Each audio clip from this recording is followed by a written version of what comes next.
नमस्ते दोस्तों, अगर आपको HCF सीखना है तो इस वीडियो को पूरा देखना है। ट्रिक दोस्तों यहाँ पे लिखी हुई है, वे दो संख्या लो जिनके बीच का अंतर सबसे कम हो। HCF या तो अंतर होगा या अंतर का कोई गुणनखंड होगा। ये लाइन बहुत इंपॉर्टेंट है। अगर आपने इस लाइन को याद रखा तो कितनी भी बड़ी संख्याएं हो उनका HCF आप बड़ी आसानी से निकाल दोगे। जैसे यहां पे दिया गया है 25, एक मिनट, दोनों जगह 25 यहां लिखा हुआ है, एक जगह 20 होगा, एक जगह 25, ठीक है। 25, 20 और 25 का HCF निकालिए। 24 90 का निकालिए, 6 12 18 का निकालिए, या 72 और 90 का निकालिए, और आगे और भी एग्जाम्पल हैं बड़े बड़े। अब देखो इनके बीच का अंतर लो, कितना आएगा अंतर? 5। तो क्या कहा है, HCF या तो अंतर होगा या अंतर का कोई गुणनखंड होगा। अगर अंतर HCF नहीं है तो अंतर का गुणनखंड करेंगे, यानी कि फैक्टर करेंगे। तो अंतर हमारा 5 आया है, 5 चौक 20 कट गया, 5 पचे 25 कट गया, 5 ही HCF हो गया, ठीक है। आगे देखिए, 24 और 90 का आप अंतर करिए। 24 और 90 का अंतर करोगे आप तो 66 आ जाएगा, लेकिन 66 तो हमारा HCF नहीं है। 66 से 24 तो नहीं कटेगा, कट जाएगा क्या? नहीं कटेगा 66। तो इस 66 के हम फैक्टर करेंगे। 66 के क्या फैक्टर हो सकते हैं? 11 छिक्के 66, ठीक है। 11 छिक्के 66 ये फैक्टर हो जाएंगे। तो 11 से तो ना 24 कटेगा और ना 90 कटेगा, लेकिन 6 से 24 भी कटेगा, 90 भी कटेगा, तो 6 आंसर हो गया, ठीक है। आगे देखिए, 6 12 18, आप अंतर करिए। 6 और 12 का अंतर 6, 12 18 का अंतर 6, दोनों का अंतर बराबर आ रहा तो आप कोई सा भी ले लीजिए। तो 6 कम 6, 6 दूनी 12, 6 3 18, तो इसका HCF कितना हो जाएगा? 6। ये हमारा आंसर हो गया। या तो HCF क्या होगा, या तो अंतर ही HCF होगा या अंतर का कोई गुणनखंड होगा, जैसे हमने गुणनखंड यहां पे किया। आगे कहा है 72 और 90 का निकालिए। 72 और 90 का अगर आप अंतर करोगे तो 18 आ जाएगा। 18 चौक 72, 18 पंजे 90, तो 18 से दोनों संख्याएं कट गई, तो 18 ही हमारा HCF है। इस लाइन को मैं फिर से कह रहा हूं, याद रखना, वे दो संख्या लो जिनके बीच का अंतर सबसे कम हो। HCF या तो अंतर होगा या अंतर का कोई गुणनखंड होगा। अब देखते हैं आगे एग्जांपल। अगला प्रश्न है 48 90 120 का HCF बताइए क्या होगा। तो हमें क्या याद रखना है, हमें वो दो संख्या लेनी है जिनके बीच का अंतर सबसे कम होगा। तो मुझे तो यहां पे दिखाई दे रहा है कि ये दो संख्या ऐसी हैं जिनके बीच का अंतर सबसे कम होगा, ठीक है, 30 हो जाएगा। अगर मैं 48 90 का अंतर लूंगा तो ज्यादा हो जाएगा, 48 120 का लूंगा तो और ज्यादा हो जाएगा, सबसे कम यही अंतर है। तो या तो ये अंतर ही HCF होना चाहिए। 30 से 120 कट जाएगा, 90 भी कट जाएगा, लेकिन 48 नहीं कटेगा।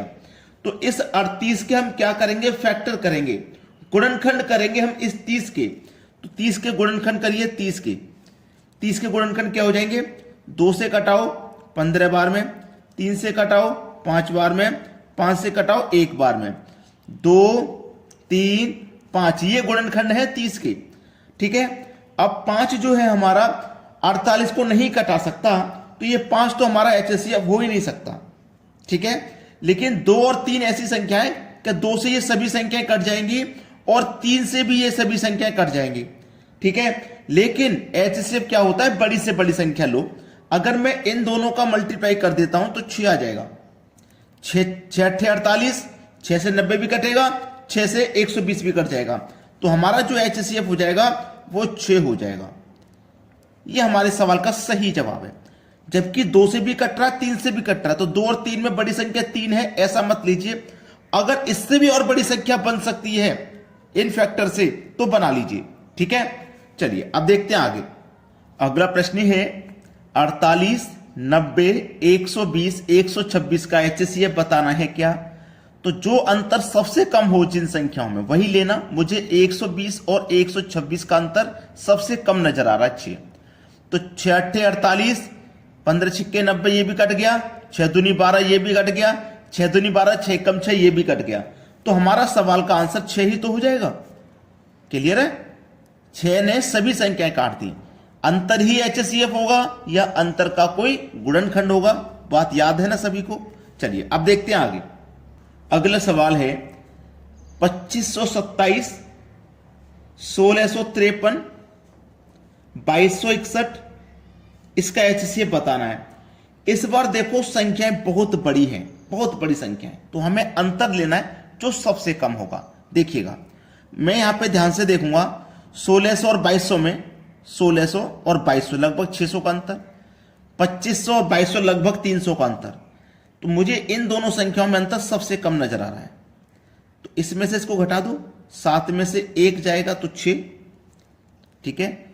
इधर से हासिल ले लो, 12 में से 6 जाएगा तो 6, 4 बचा, 4 में से 2 जाएगा 2 और इधर 2 में से 2 जाएगा 0, तो यानी कि 266 आ गया इनका अंतर, 266। अब 266 के आपको क्या करने पड़ेंगे? फैक्टर करने पड़ेंगे, है ना, तभी तो पता चलेगा HCF। 2 से कटाओ 133 बार में, अब ये 7 से कटेगा 19 बार में, ठीक है, और 19 से कटेगा 1 बार में। तो हमारे फैक्टर क्या क्या निकल के आए? 2, 7 और 19, ठीक है, यही तो निकल के आए। अब देखो इनमें से कौन सी संख्या है जो इन सभी को काट रही है। पहले तो स्टार्ट करेंगे सबसे बड़ी संख्या से, क्योंकि भाई सबसे बड़ी से बड़ी संख्या HCF होती है ना, बड़ी से बड़ी संख्या हो जो इनको काट दे। 19 सबसे बड़ी, 19 से कम 19, 6 बचेगा 52, 19 तिया 57, 5 बचेगा 57, 19 तिया 57, 19 से ये कट गया, 19 से इसको कटाओ, ठीक है, 19 से इसको कटाएंगे तो ये जाएगा 19 पंजे 95, 19 छिक्के 114, 19 सत्ते 133, 19 अट्ठे 152, ठीक है, कट गया। 65 में से 52 कट गया, तो ये हमारे पास कितना बचा? 5 और 8, 8 5 13, 3 लगा दो 133, तो 19 से 133 भी कट गया।